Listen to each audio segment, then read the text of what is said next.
Dear brothers and sisters in the Lord, ప్రభునందు ప్రియమైన సహోదర సహోదరులారా, today's verse for our meditation is taken from Matthew's Gospel, 11th chapter, verse 28. ఈ దినము మన ధ్యానం కొరకే తీసుకున్నటువంటి వచనము మత్తయి సువార్త 11వ అధ్యాయం 28వ వచనము. Come unto me and I will give you rest. నా యొద్దకు రండి, నేను మీకు విశ్రాంతిని కలగజేతును. One of the most beloved passages in the New Testament is Matthew 11:28. నూతన నిబంధనలో ఎంతో ప్రియమైనటువంటి వాక్య భాగం ఏంటంటే మత్తయి సువార్త 11:28. This verse is often quoted in our gospel campaigns or in our evangelistic raids. ఈ యొక్క వచనము తరచుగా ఈ యొక్క సువార్త దండయాత్రలోను సువార్త పరిచర్యలో ఈ యొక్క మాట ఎక్కువగా వాడబడుతూ ఉంది. In this passage, Lord Jesus Christ was addressing the people of Israel. ఈ యొక్క వాక్య భాగంలో యేసుక్రీస్తు ప్రభువారు ఆయన ఇశ్రాయేలు ప్రజలను గూర్చి ఆయన సంబోధిస్తూ ఉన్నాడు.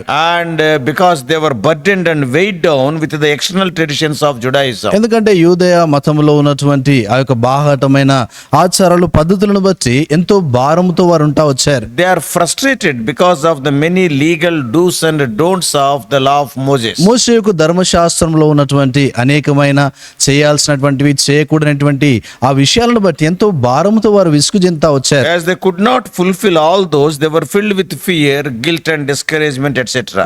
వాటినన్నిటిని కూడా నెరవేర్చలేనటువంటి కారణమును బట్టి ఎంతో నిరాశ నిస్పృహ కృంగుదలలో వారు ఉంటా వచ్చారు. They were heavy laden and they were restless. వారెంతో భారము కలిగి విశ్రాంతి లేకుండా ఉంటా వచ్చారు. To such people, to those Israelites, అటువంటి ఇశ్రాయేలీయులకు Jesus extended this wonderful invitation and he is promising rest to them all if they come to him. యేసుక్రీస్తు వారి యొక్క అద్భుతమైనటువంటి ఆహ్వానమును ఆయన యొద్దకు వచ్చేటువంటి వారికి ఆయన విశ్రాంతిని కలిగజేస్తానన్నాడు. So in the New Testament perspective, when we apply this verse to our day-to-day lives, నూతన నిబంధన దృక్పథంలో మన అనుదిన జీవితంలో ఈ యొక్క వచనాన్ని మనం అనుభవించుకుంటే we are all carrying the heavy burden of bondage to sin. మనము పాపం అనేటువంటి బానిసత్వము యొక్క భారమును మనం మోసుకుంటూ వెళ్తున్నాం. And it is causing us physical weariness and spiritual fatigue and emotional exhaustion. అది చూస్తే మనకు ఈ యొక్క శరీర సంబంధమైనటువంటి అలసటను, ఆత్మ సంబంధమైనటువంటి క్షీణతను, తర్వాత భౌతిక సంబంధమైనటువంటి ఎంతో బలహీనతను అది కలగజేస్తా ఉంది. Sin will never give you rest. ఈ యొక్క పాపం ఎన్నడూ కూడా అది నీకు విశ్రాంతినివ్వదు. As Moses said, the pleasures of sin are for a season, that is very temporal. మోషే చెప్పినట్లుగా చూస్తే ఈ యొక్క లోకము పాపం యొక్క విషయాలను కనుక గమనిస్తే అల్పకాల పాపభోగాలవి, They are temporal. అవి కేవలం తాత్కాలికం మాత్రమే. Ultimately, sin will become a heavy burden and it binds you. ఈ యొక్క చివరికి ఈ యొక్క పాపము చూస్తే అది ఎంతో గొప్ప భారం అయిపోయి అది నేను కట్టివేసేదిగా ఉంటుంది. But Christ's invitation in today's verse for our meditation brings rest to the weary people. అయితే ఈ దినాన యేసుక్రీస్తు వారు ఇచ్చినటువంటి ఈ వచనంలో ఉన్నటువంటి ఆ యొక్క ఆహ్వానము అలసినటువంటి వారికి అది గొప్ప విశ్రాంతిని కలగజేసేదిగా ఉంది. And this verse will give comfort to the hurting. ఈ యొక్క వచనము అది ఆ గాయపరచబడతా ఉన్నటువంటి వారికి గొప్ప ఆదరణ And కలగజేస్తుంది. this verse will give solace to the heavy laden people. ఎంతో భారముతో ఉన్నటువంటి వారికి గొప్ప ఆదరణ అది And కలగజేస్తుంది. ultimately, it will give rest to the soul. చివరికి అది ప్రాణమునకు విశ్రాంతిని కలగజేస్తుంది. Although this gracious invitation in Matthew 11:28 is offered to all people, మత్తయి సువార్త 11:28లో ఇవ్వబడినటువంటి ఈ యొక్క ఆహ్వానము అందరి ప్రజలందరికీ అనుగ్రహించబడినా కూడా it was initially given by Jesus to the Israelites. అయితే ఆరంభంలో ఇశ్రాయేలు ప్రజలకు యేసు ప్రభువు వారి ద్వారా ఇవ్వబడింది. That's why in his ministry also he said, అందుకొరకే తన పరిచర్యలో కూడా ఆయన అన్నాడు, and that he came to the lost sheep of the house of Israel in fulfillment of the scriptures. ఆయన లేఖనాల యొక్క నెరవేర్పు విషయమైన అంటా వచ్చినాడు, ఇశ్రాయేల్లో నశించిన గొర్రెల యొద్దకే నేను వచ్చి ఉన్నాను అన్నాడు. He was calling the entire nation to repent of their sin. ఆయన సమస్త జనులను తమ పాపం విషయమై పశ్చాత్తాపడమని పిలిచాడు. He invited them to return to the Lord. ప్రభువునొద్దకు తిరిగి రమ్మని ఆయన ఆహ్వానించాడు. And he asked them to trust him as their savior and the Lord. తమ యొక్క రక్షకునిగా ప్రభువుగా వారు అంగీకరించాలని కోరుతా వచ్చాడు. So when we think of the phrase come to me, నా యొద్దకు రండి అనేటువంటి ఈ యొక్క మాటను గురించి మనం ఆలోచిస్తే it is the first thing Jesus says to us. ఇది యేసు ప్రభువారు మనతో చెప్తా ఉన్నటువంటి మొదటి మాట. We are allowed to come to God directly and also personally. మనము యేసు ప్రభువారి యొద్దకు నేరుగా వ్యక్తిగతంగా వచ్చేటువంటి ఆ యొక్క అనుమతి మనం కలిగి ఉన్నాం. You don't need any mediator to come to Jesus. యేసు ప్రభువారి యొద్దకు రావటానికి ఎటువంటి మధ్యవర్తి అనేటువంటి వారు అవసరం లేదు. You are invited by Jesus himself to come to him directly and very personally. నువ్వు యేసుక్రీస్తు ప్రభువారి యొద్దకు నేరుగా వ్యక్తిగతంగా రావటానికి యేసుప్రభు వారి చేతే నువ్వు ఆహ్వానించబడ్డావు. You need not tell your sins in the ears of some other priest. నువ్వు ఏదో ఒక యాజకుని చెవిలోని పాపముల గురించి చెప్పాల్సిన పని లేదు. Then here Jesus is inviting us to come. ఇక్కడ యేసుప్రభు వారు ఆయన మనల్ని తన ఎదుకు రావటానికి ఆహ్వానిస్తున్నాడు. He wants you. ఆయనకు నువ్వు అవసరము. He is desiring to have your fellowship so much that Jesus died on the cross just to prove it. యేసుక్రీస్తు ప్రభువు వారు ఆయన నీతో సహవాసం కలిగి ఉండాలని కోరుతా ఉన్నాడు. దాన్ని నిరూపించడానికి ఆయన నీ కొరకై శిలువ మీద మరణించినాడు. Oh, the fellowship which was there in the beginning between God and man in the Garden of Eden was disrupted because of the entrance of sin. దేవుడు ఆదాము అవ్వలతో ఆ యొక్క ఏదైని వనములో కలిగి ఉన్నటువంటి ఆ యొక్క సహవాసము పాపమును బట్టి ఆ యొక్క సహవాసం వారు కోల్పోతూ వచ్చినారు. And because of the subtlety of sin, Satan, human race lost the fellowship with ఈ God. యొక్క సాతాను యొక్క కుయుక్తిని బట్టి వాడి యొక్క కుయుక్తిని బట్టి మానవాళి దేవునితో కూడా సంబంధాన్ని పోగొట్టుకున్నారు. But out of great love, Jesus Christ paid the highest price. అయితే దేవుని యొక్క గొప్ప ప్రేమను బట్టి యేసుప్రభు వారు ఎంతో గొప్ప వెలను ఆయన He చెల్లించినాడు. offered his life as ransom to restore this fellowship. అయితే ఈ యొక్క సహవాసాన్ని తిరిగి సమకూర్చడానికి యేసుప్రభు వారు తన యొక్క ప్రాణమును విమోచన క్రయధనముగా ఆయన అర్పించినాడు. Remember, you are loved by Jesus so much that he invites you to come to him. అయితే జ్ఞాపకం ఉంచుకోవాల్సినటువంటి సంగతి ఏంటంటే యేసుప్రభు వారు నిన్ను ఎంతగానో ప్రేమిస్తూ ఆయన నేను తన యొద్దకు ఆహ్వానిస్తూ ఉన్నాడు. Let that love sink into your heart. ఆ యొక్క ప్రేమ నీ యొక్క హృదయంలోనికి ఆహ్వానించు. And it is a wonderful invitation because the one who made this invitation is the Son of God. ఇది ఎంతో అద్భుతమైనటువంటి ఆహ్వానము. ఈ ఆహ్వానం ఇచ్చినటువంటి వారు యేసుక్రీస్తు ప్రభువారే. And he is the Son of God. ఆయన దేవుని కుమారుడు. This is to all those who are laboring and heavy laden. ఎవరైతే ప్రయాసపడుతూ ఉన్నారో తర్వాత భారంతో ఉన్నారో అటువంటి వారికి ఆయన ఆహ్వానిస్తున్నాడు. Today some of us may think that our life is going smoothly. ఇది నాన్న మనం మనలో కొందరు అనుకోవచ్చు జీవితం అంతా సాఫీగా సాగిపోతుంది. But remember, sooner or later you will find that the trials of life are heavier than you can bear. అయితే జ్ఞాపకం ఉంచుకో ఇప్పుడు కాక లేక తర్వాత అయినా కూడా జీవితంలో వచ్చేటువంటి ఆ యొక్క భారాలు అవెంతో భారంగా ఉంటాయి, మోయశక్యంగా ఉండవు. Knowing your future, Jesus is extending this invitation. నీ భవిష్యత్తును ఎరిగి యేసుక్రీస్తు వారి యొక్క ఆహ్వానానికి అందజేస్తూ ఉన్నాడు. Christianity is a relationship with the person of Jesus ఈ Christ. యొక్క క్రైస్తవత్వం అంటే యేసుక్రీస్తు వారు అనేటువంటి ఆయనతో సంబంధము. He is not inviting you to come to a program or a system or religion. ఆయన ఏదో కార్యమునకో లేకపోతే ఏదైనా ఒక మతానికో ఆయన ఆహ్వానించడం లేదు. He is not inviting you to come to a church or human leader, but to himself. ఆయన యొక్క మందిరం వద్దకో లేక మానవ సంబంధమైన నాయకుని యొద్దకు రమ్మని ఆయన ఆహ్వానించడం లేదు, కానీ ఆయన తన యొద్దకే ఆహ్వానిస్తున్నాడు. He wants you to have a very personal, intimate relationship with him. ఆయనతో వ్యక్తిగతమైన ఎంతో సన్నిహితమైనటువంటి సంబంధం నువ్వు కలిగి ఉండాలని ఆయన కోరుతున్నాడు. That's why he says, I will give you rest. ఆ కారణం చేత ఆయన అంటాడు, నేను నీకు విశ్రాంతిని కలగజేతును. Not any other thing or person, but Jesus is telling, using the personal pronoun I, while promising the rest, he also says you. అక్కడ చూస్తే వేరే మాటలు ఏమి కూడా ఆయన ఉపయోగించడం లేదు, కానీ వ్యక్తిగతమైనటువంటి మాటలు ఉపయోగిస్తా ఉన్నాడు. నేను అంటాడు, తర్వాత నీకు అనేటువంటి పదములు వ్యక్తిగతంగా ఆయన He ఉపయోగిస్తున్నాడు. also says my yoke. ఆ తర్వాత ఆయన అంటాడు నా కాడి అంటాడు. Three things I want to share in relation to this invitation. ఈ యొక్క ఆహ్వానం విషయమే 3 సంగతులు నేను మీతో పంచుకోగోరుతున్నాను. One is, మొదటిది it is the saving invitation. అది రక్షించేటువంటి ఆహ్వానము. Many are trying to earn God's righteousness by the works of the law. అనేక మంది ధర్మశాస్త్ర సంబంధమైన క్రియల ద్వారా దేవుని యొక్క నీతిని పొందాలని ప్రయాసపడుతున్నారు. Some of the people are trying to get that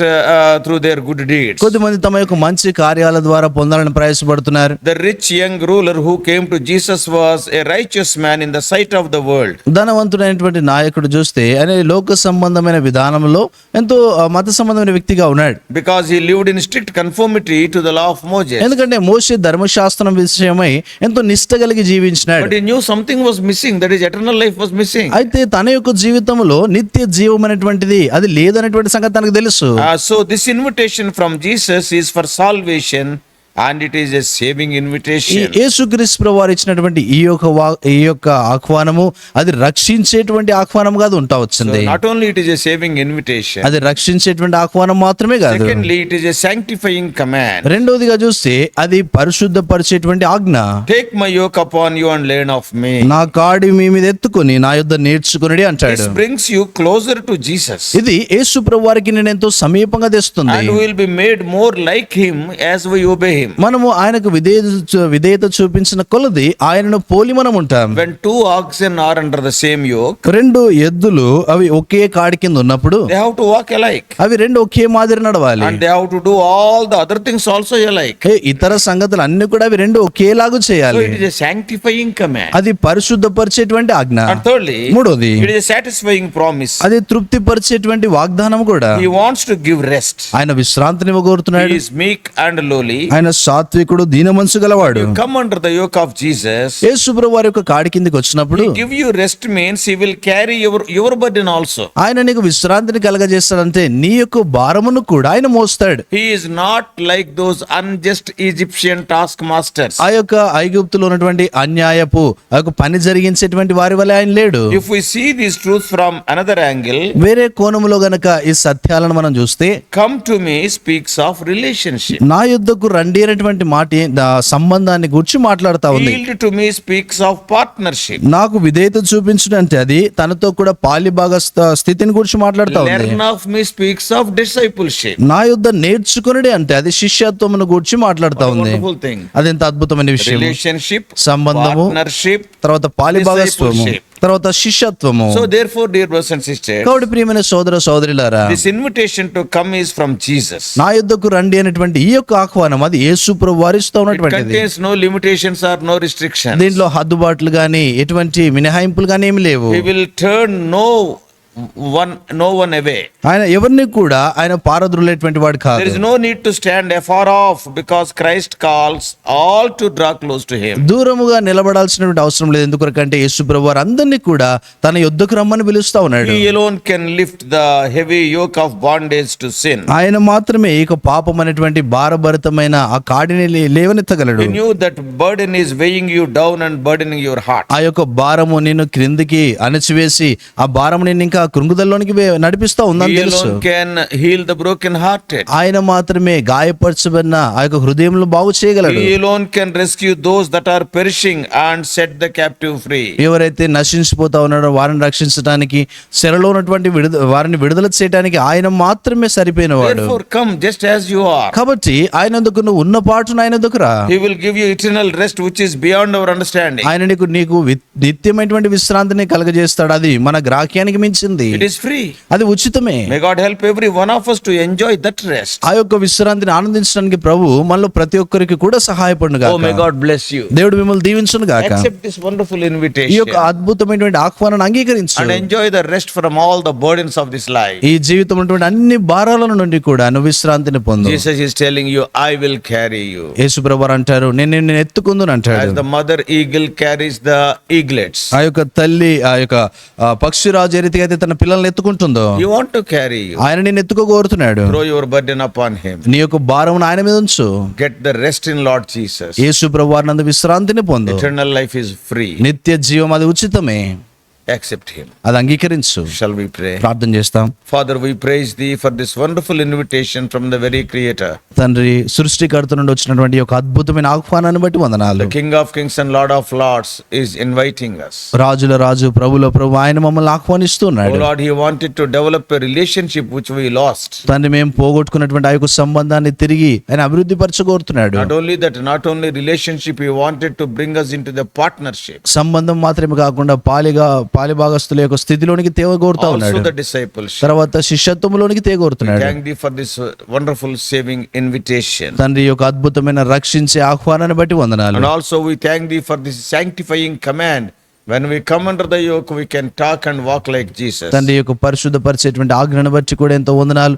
ప్రభువా, నీ యొక్క కాడి కిందికి వచ్చినప్పుడు మేము ఎంతో పరిశుద్ధపరచబడంగా And ఉంటాము. also it is a satisfying promise. Oh Lord, it will give us rest. తిరిగి ప్రభుత్వం అది తృప్తిపరిచేటువంటి వాగ్దానం, అది మాకు విశ్రాంతిని కలగజేస్తుంది. Speak to us, O Lord. ఓ ప్రభువా, మాతో అధికంగా Every one మాట్లాడుతున్నాండి. of us who are hearing, we may come into a very personal and a direct relationship with you and you alone. తండ్రి, వింటున్నటువంటి అందరూ కూడా తను మేమందరం కూడా ప్రభువా నీకు ఎంతో సన్నిహితమైనటువంటి వ్యక్తిగతమైన ఆ సంబంధమును కలిగి ఉన్నట్లు సహాయపడండి. In Jesus' precious name we pray. యేసు ప్రభువా అమూల్య నామమున ప్రార్థించి వేడుకుంటున్నామా తండ్రి. ఆమేన్. God bless you all. Please subscribe for more spiritual messages to the YouTube channel John Victor Telugu Messages.